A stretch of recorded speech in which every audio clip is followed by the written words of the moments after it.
American theme to mark two of the most important days in US history. The first is obvious, me becoming the sole presenter of this show. That's right, no longer will Cassie bring you news from the USA, it will just be little old me bringing you the news from the UK, the US and Canada.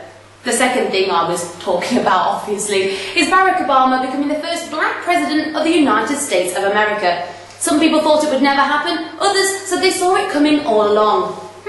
Wonder where they got that idea from.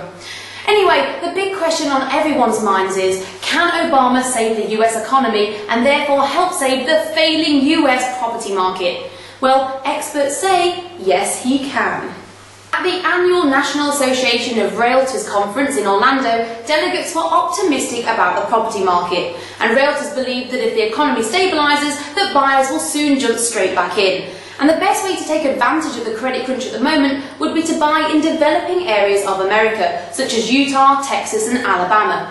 But what we want to know, the other side of the ocean, is will this have a knock-on effect on the UK property market? Well, I went out on the streets of Britain to find out what the good old British folks thought about the matter.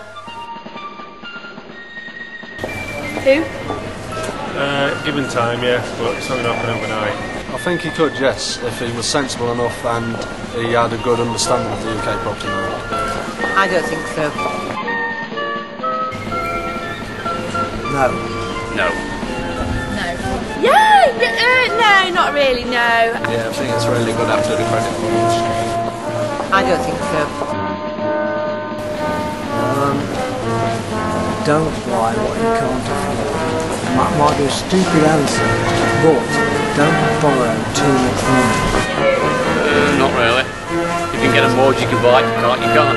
Buy low and sell as high as you can, but be reasonable, not everybody's got as much money as you. Leave Rudy's on your bed.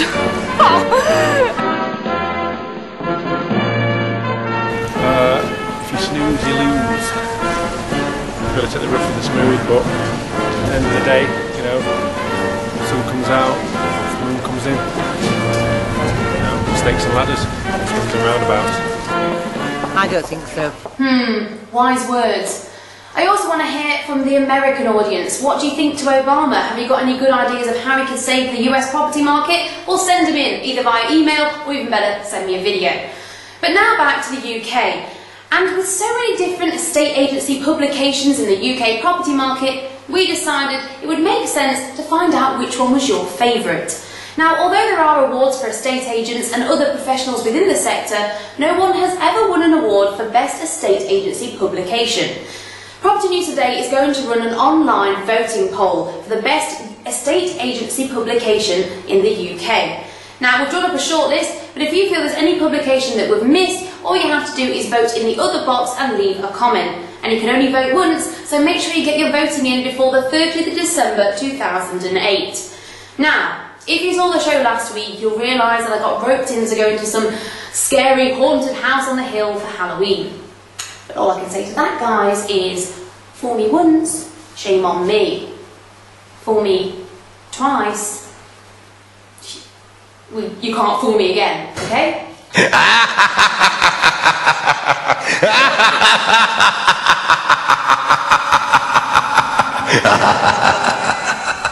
Okay, so it is a house and it is on a hill, but the haunted bit was a bit of a lie, just to get you lot to watch next week's. But today I'm joined by Ian, and he built his house 20 years ago from scratch himself. And so he's going to give us some expert advice on the best ways of building your own house and the pros and the cons. Hi Ian. Hello Sean, how are you? Very good, thank you. So what's the first thing you have to think about when building your own house? Well, make sure that you are able to get your plans drawn up to suit you.